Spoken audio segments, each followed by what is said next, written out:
Perfect. All right. So, hello, everyone. Today we are talking to Axel Clarke, who plays Ringo Starr in a Beatles tribute band. They actually have a show coming up in Lynchburg, Virginia on September 2nd called The Beatles versus the Stones, dedicated to the Beatles and the Rolling Stones. Axel's here today to talk to us a little bit about it. So, Axel, once again, thank you for talking to the DC Spotlight today. Oh, thank you for having me. Of course. So, let's just hop right into it. Now, before we talk a little bit about the role that you play on stage, could you tell us a little bit about yourself? I've been playing drums in the Los Angeles area professionally for like 20 plus years now. Just been working around here and, actually 30 plus years, beg your pardon, but I've been doing Beatles for about 12, 13 years now. I've been in the band, so it's kind of become like pretty much a full-time job. Oh, it's awesome. Now you said that you played mostly in LA before moving out here. Are you originally from LA or? I'm still in LA. Gotcha. We're mostly a touring band. The Beatles guys are all from the Los Angeles area, and the Stones band are from all over. We all just kind of meet up in certain cities and tour for a couple weeks at a time and then go home. Gotcha, nice. So a little bit more about just your background. Growing up, you obviously could have gone a lot of different routes. Most kids probably want to be a fireman, a cop, but you happen to end up being a musician. So what kind of was the inspiration behind going that route for you?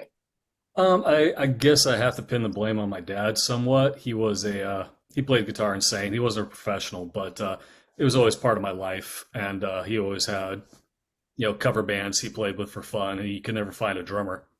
So I just remember being young, being interested in drums, and even at that age going, maybe I could get a gig out of this. So he kind of pushed me in that direction. Never wanted to be a fireman. Yeah. I either wanted to be a drummer or the starting quarterback for the 49ers. So at least I got one of the two. Yeah. Really the only two options. Mm-hmm. Yeah. So you said that a lot of your inspiration came from your dad growing up. What does your family now think about you playing rock star in your free time? I think they're proud. They were always very supportive of it. My parents were immigrants from Scotland. I was born there too, and they came very much with the intention of whatever you do, we don't care. Just make sure it's what you want to do. So they saw me going down music, but they could also see I was serious about it. So they encouraged me. I'm sure they had nights of worry, but turned out all right. Yeah, that's awesome that you decided to go that route. And speaking a little more about that, I think the question everyone's probably thinking is why the Beatles, especially now when other bands are becoming more relevant? What inspired you to dedicate yourself to the Beatles? Great question. Initially, it was like what most of the things in my career have been. I saw a post looking for musicians, and I thought, okay, that sounds like a fun way to make some money.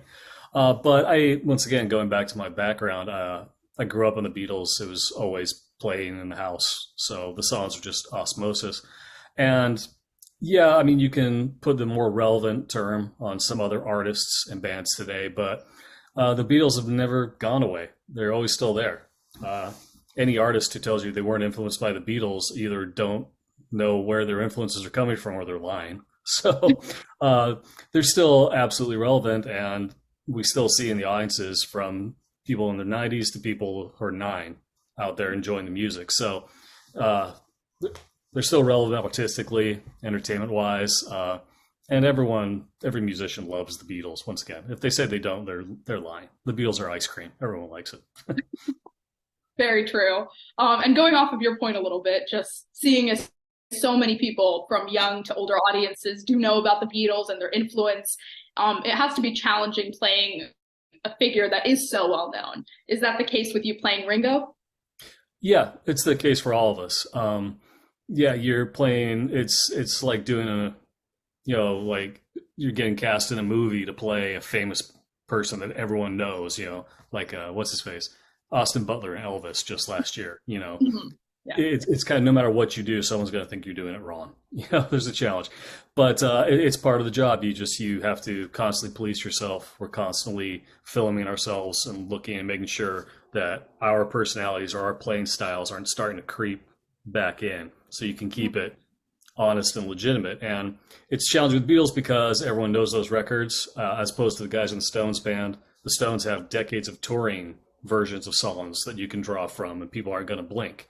Whereas if we don't play Sergeant Pepper's exactly as it is on the record, a lot of the audience is going to have a raised eyebrow. So yeah, it is a responsibility.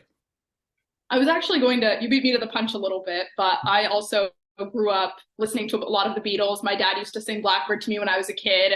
And I know that especially with Ringo's original style, there were a lot of almost imperfections in the way that he played it versus how it was originally written. Do you try to kind of replicate that while playing his songs, or do you go with more of a clean version, I guess? No, you're right. There are, I mean, yeah, to go by the book, there were imperfections what he played, but the songs are so locked in, iconic now that that's just the way the song is, you know. So yeah, and it goes for other guys in the band too. The early recordings when they were just trying to bust stuff out fast, there's mistakes in there.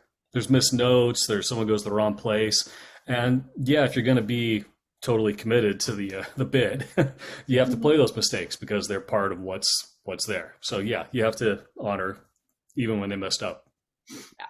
Does that process take a lot of just listening to their older music and really processing it, or does it, I don't know, go off of more of the sheet music? How much kind of background research do you have to do to commit yourself that much? A lot. There's some sheet music involved, but most of it is just simply listening by ear, watching video to get the physical, because the physical part of it really dictates what sound comes out at the same time. Absolutely that. And there's lots of great tools nowadays. There's all kinds of programs where you can slow things down, you know, to figure out exactly what they're doing. And then you actually, within the community of Beatle tribute artists, you know, we all kind of pilfer from each other, and I'll watch a video of another Ringo doing something like, oh, okay, I like the way he did that. You know, I'll try to adapt that. And so there's a little bit of a trade back and forth in that. But it takes time. I remember when I started doing this, a veteran Paul McCartney guy told me, it's going to take you 5 years until you really have this down. And at the time, I was like, come on. And sure enough, 5 years later, I was like, oh, no, he was right. Yeah, I actually just now feel like I've got this down. Wow, yeah, I bet. I mean, I can't even imagine how much almost acting goes into playing that role as a musician. No, yeah, very much, yes. That a little bit more about, I guess, that acting situation. Do any of your bandmates or you share any of those classic kind of characteristics that the original Beatles had? Most of them were kind of attributed to a certain trait or characteristic. Do you have any of that? Well, I think musically, somewhat, yeah. I mean, our voices, our general ranges and things like that match the characters. You know, if you got a deep baritone voice, you're not going to be really doing Paul McCartney because you can't get that high. So there's certain physical attributes, yeah, absolutely. And then, you know, you try to get similar build, but facially, I mean, we use makeup and things like that to try and create the illusion more. I mean, I'm sure people are watching this right now going, he doesn't look like Ringo. They're like, yeah, I don't, but I get the wig and the makeup going, and we put on the character more. So, but yeah, obviously, yeah, some physical elements have to get into that. You can't be 6'8" and doing John Lennon. You know, just it's not going to work. So, within an extent. I never realized kind of how much thought goes into that, especially with more of the physical attributes. That's really interesting. Yeah, it's like most jobs, you know, once you go down the rabbit hole, there tends to be a lot more to me than you ever thought. Definitely. So shifting sides a little bit, the DC Spotlight is really trying to get more students and younger generations to really appreciate the music of the past. How do you think that we could get more kids and younger people involved and really make sure that they know all of the great music that came before them? Yeah, it's really good. I teach part-time music as well. And one of the tricks I learned at a young age was trying to get young people into classical music. It's that you don't dump an entire symphony on them at one sitting, you know. You don't go, okay, you're going to sit down and listen to all 20 minutes of Beethoven's Ninth. And, you know, you start small. You start with, you know, like, here's the opening of the third movement. I think this is really cool. And if that catches their ear, then you let it expand from there. Okay, well, listen to some more of it now. Listen to the second movement. So I wouldn't go to a young person and say, here's a link to the entire Beatles catalog on iTunes. You know, you start with, you know, do you recognize this tune? And inevitably you're going to play a song they recognize. Mhm. And once you go, okay, I like that, you go, well, okay, well, that was from the White Album. So why don't you check out these other songs from the White Album? Mhm. And you build out from there. And you just let it happen organically too. Mhm. We all know most times young people, when an older person says, you should like this because it's good, their first instinct's going to be, nope. No. Mhm. So just let the Beatles be the Beatles. People always just come around to it and they're like, okay, yeah, I know that song. And then, oh, that's the Beatles. I didn't know that. And they become fans. People always ask me the question, why are the Beatles still popular? And there's no deeper answer than they were just really good at what they did. It doesn't Definitely. matter when it's from. Quality, people recognize quality and they gravitate towards it, even young people. Yeah. Going off of that a little bit, I'm actually in college right now, and I took a course actually on the Beatles, entirely dedicated to the Beatles last year. And Okay. something that my professor said was how the Beatles were almost the backbone of a lot of modern music, of just a lot of artists that listened to them, were inspired by them, almost recognized themselves in the Beatles. Do you find yourself listening to modern music and seeing a lot of those similarities that the Beatles had, or that inspiration? Yeah, absolutely. I'm also at that unfortunate age where now every new music comes out, I go, no, that's ripping off that. I'm not proud of it, but it's nature. It's gonna happen. So, but yeah, absolutely. It was a lot of times more apparent in like the '70s, going into the '80s. You can hear artists like, okay, that's clearly they stole that from the Beatles, but that just becomes part of the music genetic makeup, and it just carries on. So people who are influenced by artists from the '80s are therefore influenced by artists from the '60s. So yeah, you can always find the connections. uh, you can listen to like pop songs and like they'll go, okay, well that's a Beatles chord change there. So yeah, Mhm. they're the backbone. So like I said earlier, if people don't realize they're influenced by the Beatles, they are. Probably. Hmm. Definitely. Now, before committing yourself to the Beatles and really just seeing, I guess, the relevance of them today and in the past, were there any other musicians that really inspired you, either growing up, listening to your parents and hearing their music, or even now?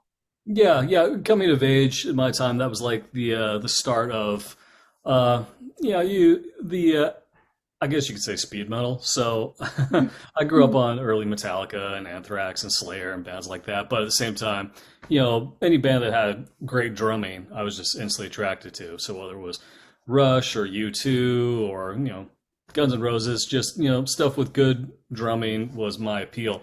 And so a lot of artists that I'm now into that I wasn't into before because they didn't have drumming, like let's say Depeche Mode. you know, Hmm.